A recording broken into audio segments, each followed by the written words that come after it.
Are you satisfied with your understanding of sustainability? If not, like me, imagine a journey together, a pluralistic one, with innovators, startup, academia, NGO, all together looking for solution to the greatest challenge of our time. I'm Samuele Tini, and this is the Sustainability Journey. So welcome to another episode of our sustainability journey. Today we have two guests that are bringing here the perspective of NGOs and indigenous communities. We have listened, our experience in COP was about that now, the importance of having the indigenous community not only being heard, but also being there and then being leaders of the work that is ahead of us. So how we can ensure their voice to be heard, how we can help them, and which is the role of the NGOs. So today we have two experts. We have Darien, that is listening from Ecuador, who is bringing here the perspective of indigenous community, and TaraDePorte, who is there to give us the work of our organization, which is at the forefront of giving indigenous community a voice. Thank you so much for being here. Thank you so much for having us. It's a pleasure to be here. Yeah, thank you. Thank you so much, Samuel. It's a pleasure to be here. It's really nice to have two guests and have, putting together three different continents in a recording. Before we dig into the discussion for the podcast, which is your sustainability journey? Which is your journey that has taken you through the interest, for sustainability and climate change? We can start with Darien and then maybe Tara.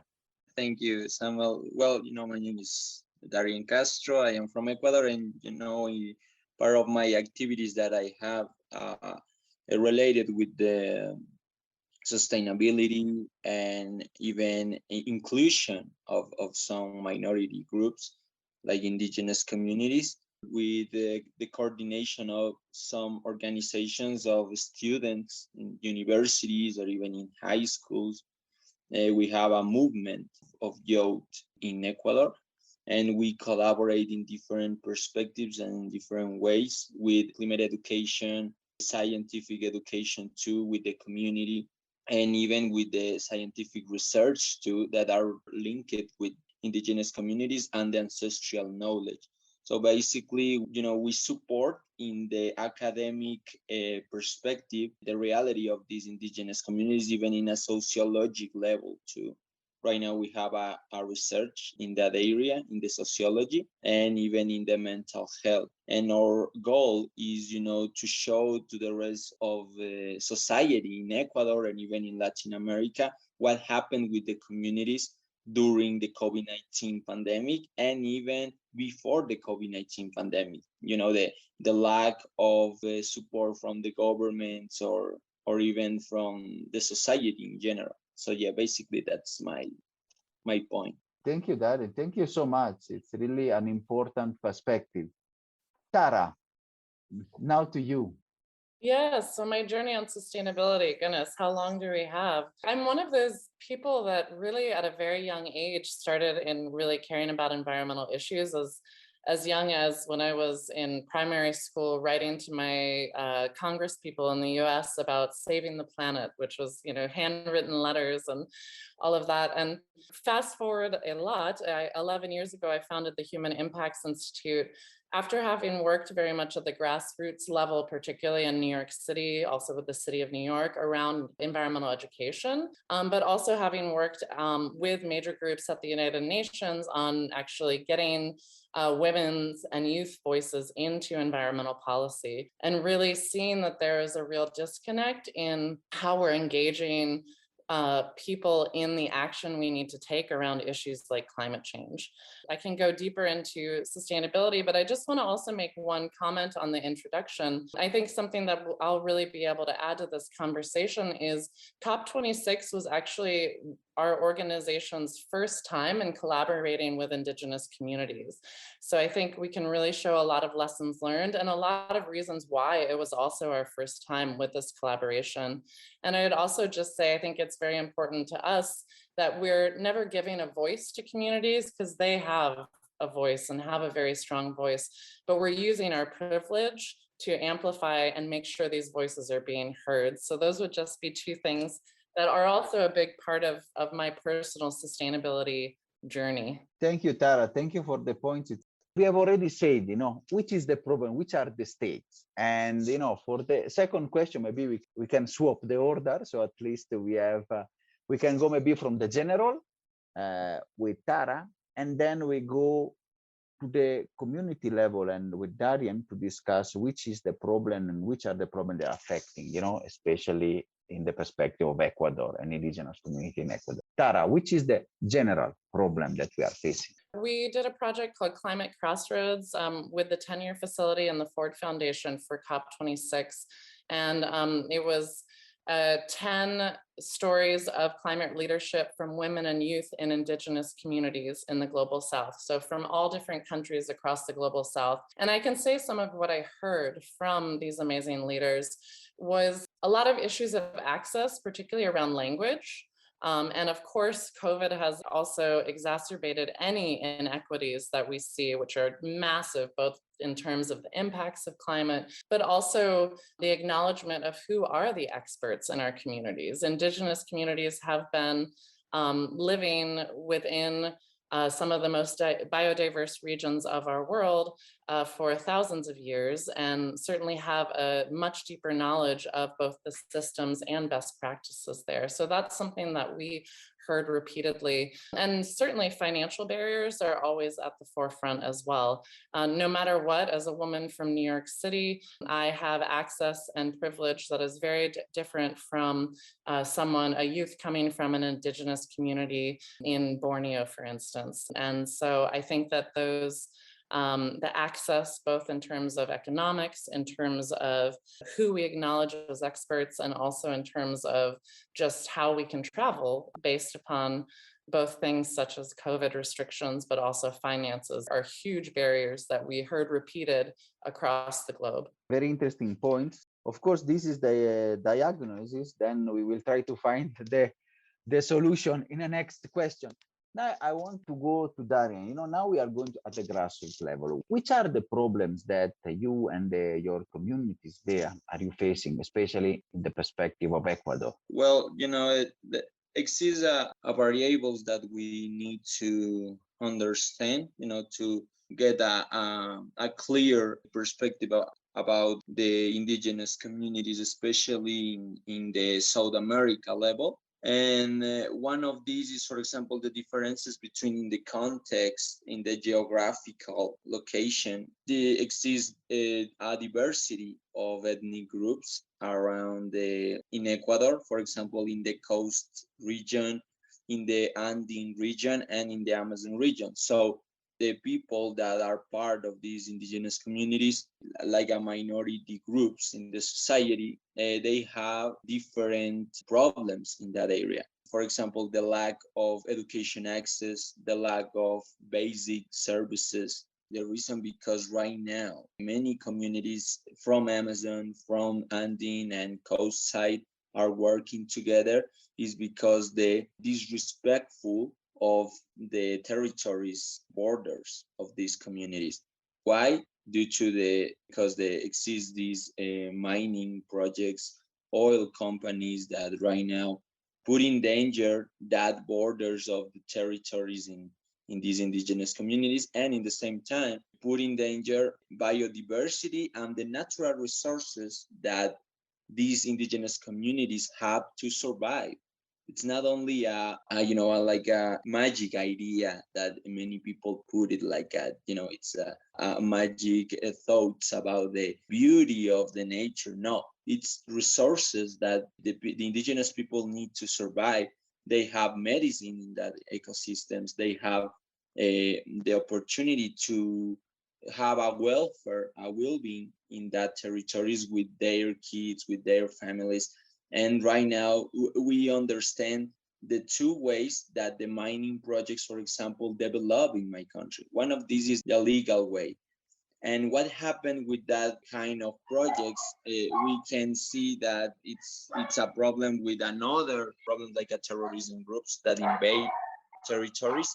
and in the same time another groups related with the drug dealing or something like that, to wash that money and take that kind of mineral richness and all the territories that are around that mining territories are devastated. And we have many examples about that. Exists a community of Buenos Aires in my territory that was devastated, completely devastated with this kind of mining.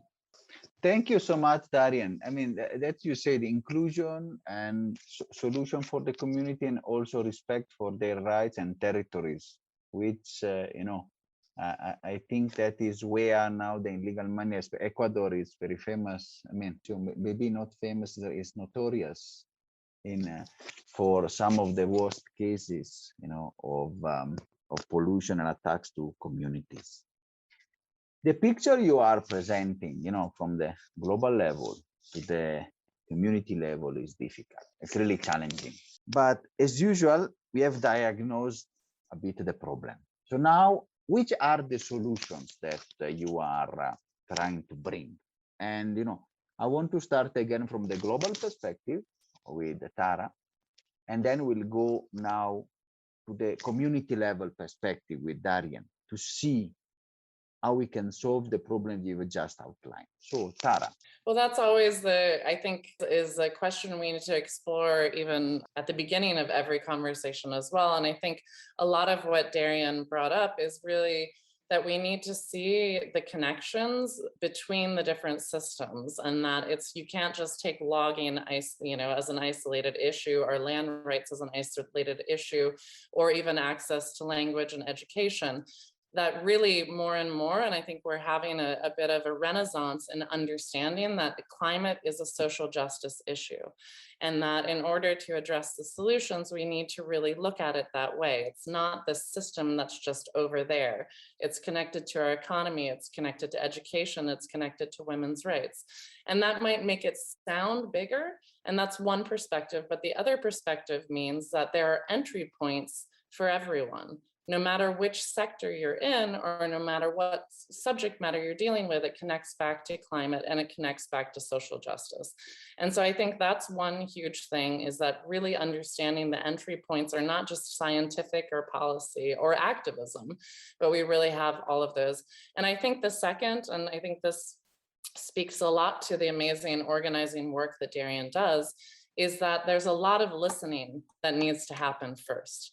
And I think that the idea of listening and building trust within communities, that's the same issue in New York City as it is in communities, indigenous communities across the global South, is that there are ideas, there are expertise, and we need to listen and understand that it's not always our role to partner or to collaborate. And I think that's something from the international perspective, why this was the first program we've really done in collaboration with indigenous communities, is we don't have indigenous leadership within our organization. We don't have expertise in these communities, but we were approached with an opportunity to partner with a group that does, and to use our network, to use our access to elevate these stories and to work with them. So I think understanding that not all of us, not all of our groups need to be in every community, and that involves first listening and also having an invitation from those communities. I think that's a huge part of really having long-term solutions to these issues.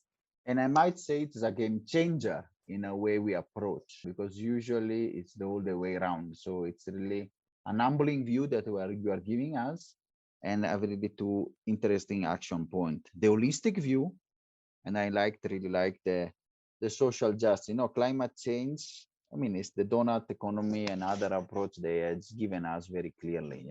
There is no silver bullet and only one aspect. We have to look at the holistic part, and especially the listening to what is happening in the community and everywhere, because it's not just a problem, but planetary problem. But now let us listen, now since you are discussing listen, let us listen to Darien. Darien, you have given us a perspective, and really you have showed that the problem that you and your community in Ecuador, you are faced by the problem of the mining and the illegal activities, the encroaching on border, the social issues, which can be the solution, which are also your revendication and the solution that you are trying to bring with your work?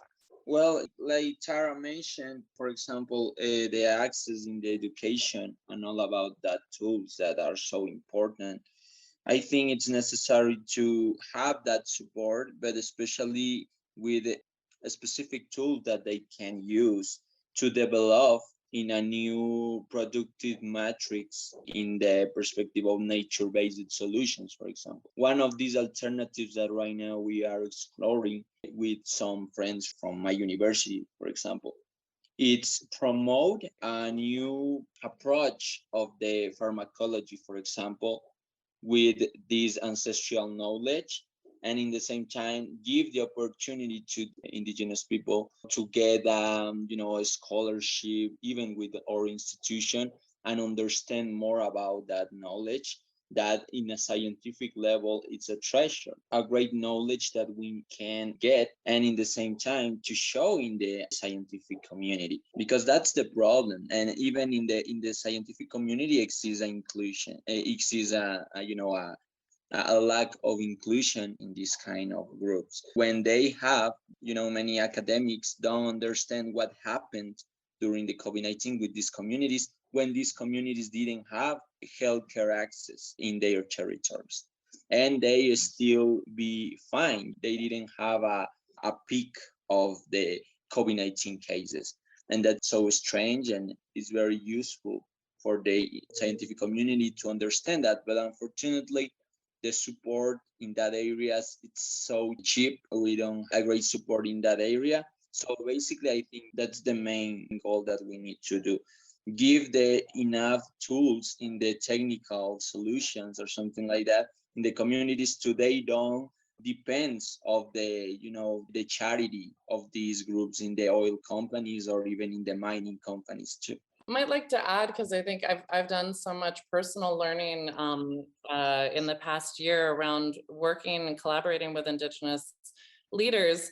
Something that really kind of changed things in my head a little is really understanding how much of our current academic and scientific systems are very much continuing colonial ideas of, again, expertise and knowledge. And just an example that in one of the fields that I've worked in environmental sciences, if you've done a field work in a region for 20 years, that would be an incredibly long time to have done your research if you're coming from a university, for instance, in the US or Europe.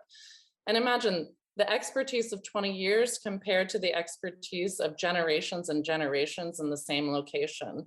And somehow we think that the 20 years is worth more than the generations. And I think for me, that idea of we're still just placing this idea of value, of misplacing the idea of value of knowledge, of systems, of places, of people in this system that is continuing ideas of we know better. And that really changed a lot in my head to really even see a perspective in that way.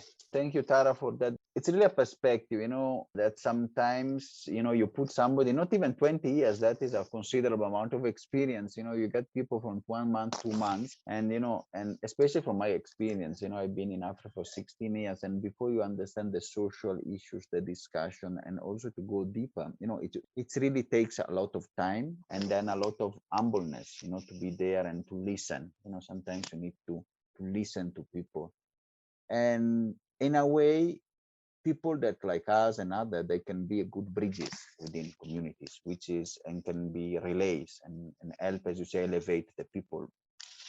And I want to ask Darien another question, because the mining and these parts of problems, it's really affected me the way you have discussed. So, Darien, how can we, of course, you and the youth there at the grassroots level, I mean, of course, you cannot provide a solution right now, but what you can do to stop these kind of activities, or at least to make sure that their impact is it reaches the policy makers, and so therefore they can act.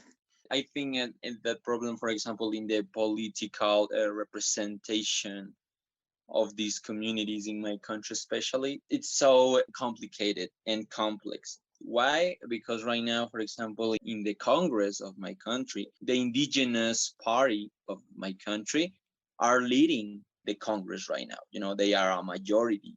That is insane because in another political periods, in another presidential periods, they didn't have that kind of power right now. But unfortunately, exists a lack of leadership in these organizations in a political term or even in a social term, because we need to understand that especially in the Latin America, the indigenous communities have a social organization and a political organization, and they work together. Well, that would be the goal or the ideal model. Work together these kind of organizations to have a representation in an international level or even in a political level in the Congress. And unfortunately, we can see that don't exist a leadership in these organizations. Some of these, for example, indigenous leaders have a great initiatives, but unfortunately, they don't have enough attention from the political leaders or political representatives, and they just ignore it. And right now, I think the reason because that happened is because they have right now more interests around the political circle. I think that's a problem in my country, especially that's the problem in the policy making solutions, because right now we have some problems with the election of some laws to protect ecosystems, fragile ecosystems like Galapagos Islands, for example.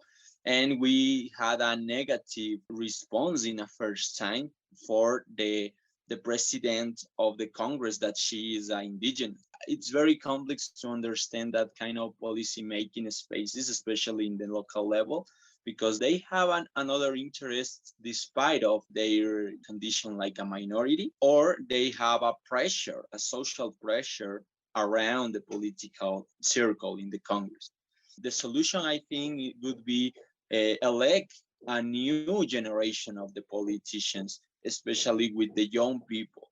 Right now in Colombia, they will have a round table of the young people in the Congress. I think that would be a great solution, because when the young people or even indigenous communities that suffer the needings in their communities, they know what happened and they know some solutions that they can use.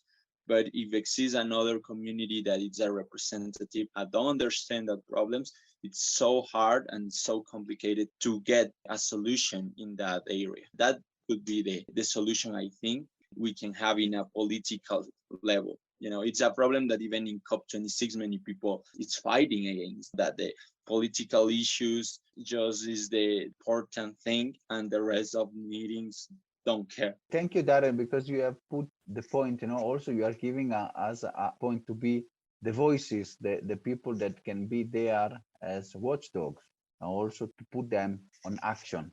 Because sometimes, as you just said, maybe the political, especially, the phase out, phase down, last minute discussion really showed the power of politics rather than, the power of the science base, and as well, what is now common sense. I mean, I'm not criticizing, but I'm just saying what is I'm thinking. And I'm sure also Tara can have a lot of words about that. We have a very good discussion. We started with the global level. We have gone down to the specific level. And then we see now we are starting to touch on how, especially from our different perspective, we can be enablers of change. And again, I want to start, from Tara, to discuss a bit your perspective with your not-for-profit organization, how you can be an enabler of change and ensure that we solve the issues. Sure. Well, we see ourselves very much as connectors. We're not creating anything new. We're connecting really creative minds that know how to inspire us, that know how to engage us, that know how to touch us, deeply. And we're connecting them with the experts in what we need to get done. And I think that's the space where we're experimenting, is that we truly need the climate movement to become more of a cultural movement and not just an informational movement.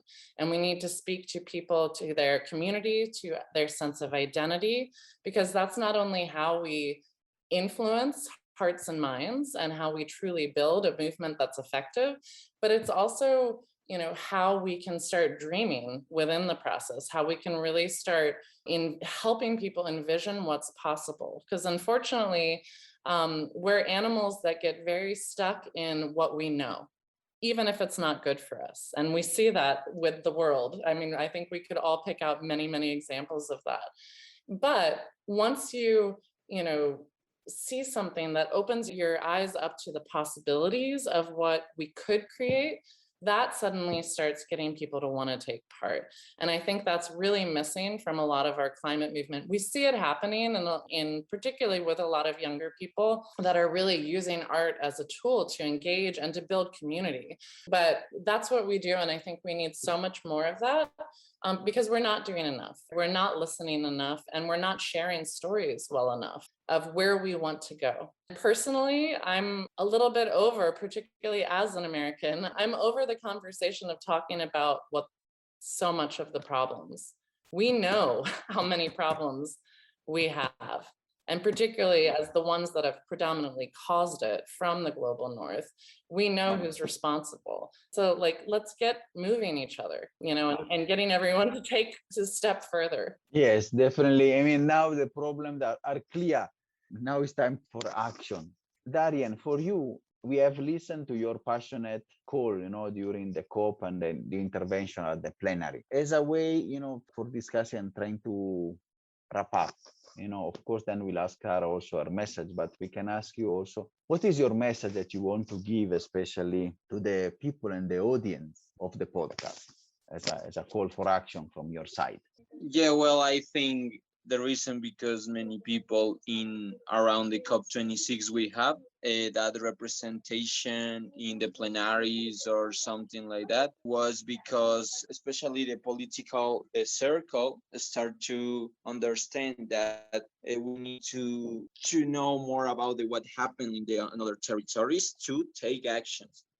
And unfortunately, in many cases, for example, in the position of another indigenous communities, they didn't have that opportunity, to say that. But because of Tara and her organization, I had that opportunity, and I appreciate that so much to Tara, because without her, I didn't have that opportunity. So the message for the community and for the young people too is to start from the bottom with some initiative that they have. Even if they think it's a little idea or an impossible idea, they need to try to make that possible with, talk with some collaboration and international collaboration. Right now, we have the opportunity to connect with everybody and get in touch with everybody in different countries, in different territories.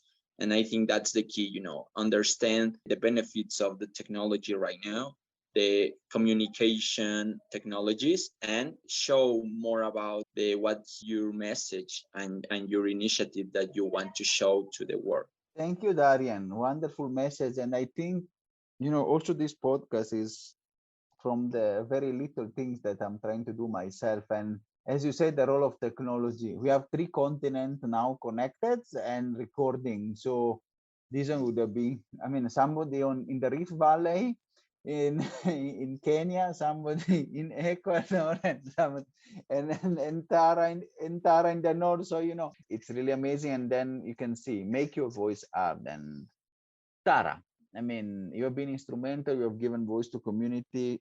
I want to know, which is the message you want to give to the audience from your perspective? It's always hard because there's so many important messages. And I have to say, just, Darien is an amazing example of just a wonderful leader and organizer. And it's been an honor to collaborate with him. I would mirror a lot of what Darien said. I think people need to give who they are and understand their impact and influence. So no matter what your interests and what your role, whether you're working in a business, whether you're, doing grassroots work, whether you're in policy, it connects with climate, and you can make a difference with that expertise and with those interests. And I think understanding your impact and your influence means, I'm not going to have the most influence in Darien's community. They don't know me. We don't speak the same language. We don't have the same understandings.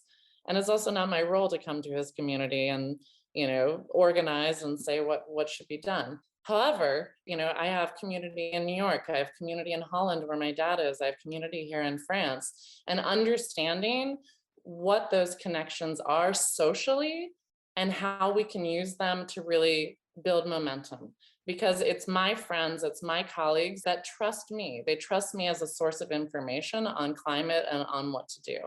So my biggest impact is going to be with those connections. And I think we all have those. And that's as much as just within our families. Our families both listen to us and don't listen to us more than anyone else, probably. So, I think that's really, really key.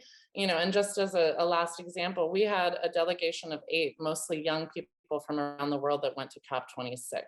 They all had a completely different experience and they explored different avenues. Some were in the streets, some were in the political negotiations, some were in the cultural, theater and exploration, and they all took part. And I think that's huge. Even at something that is high level policy, it's not all about high level policy. And so there are so many successes within that experience that aren't just the official outcomes of COP26. And I think that's always important to remember. We have to give ourselves wins because we know the losses. It's easy to see those, but we have to see those wins and we have to celebrate them together as well, because that's what keeps us going. Yes, and only gather momentum from there. Thank you so much, Tara, for your point and also for your work and the work as also Darien is doing with the community. I'm sure we'll go back to Darien also to go deeper, on the ground with him on some following episodes, and maybe we'll give voice to people even in their language, so they will be able also to fluently discuss their issues. I really want to thank you so much, Darien, and for his work and the discussion, and Tara for the great work that she's doing as an enabler and a connect in the global north for us people that stay in the south. Thank you so much, and it's been a pleasure and an honor to having you. Thank you. It's been wonderful to be with you both. Thank you so much, Samuel, and a privilege to be in this. Thank you, Darren, and then thank you, Tara. Thank you so much. Are you satisfied after this wonderful episode? Let's continue together our sustainability journey.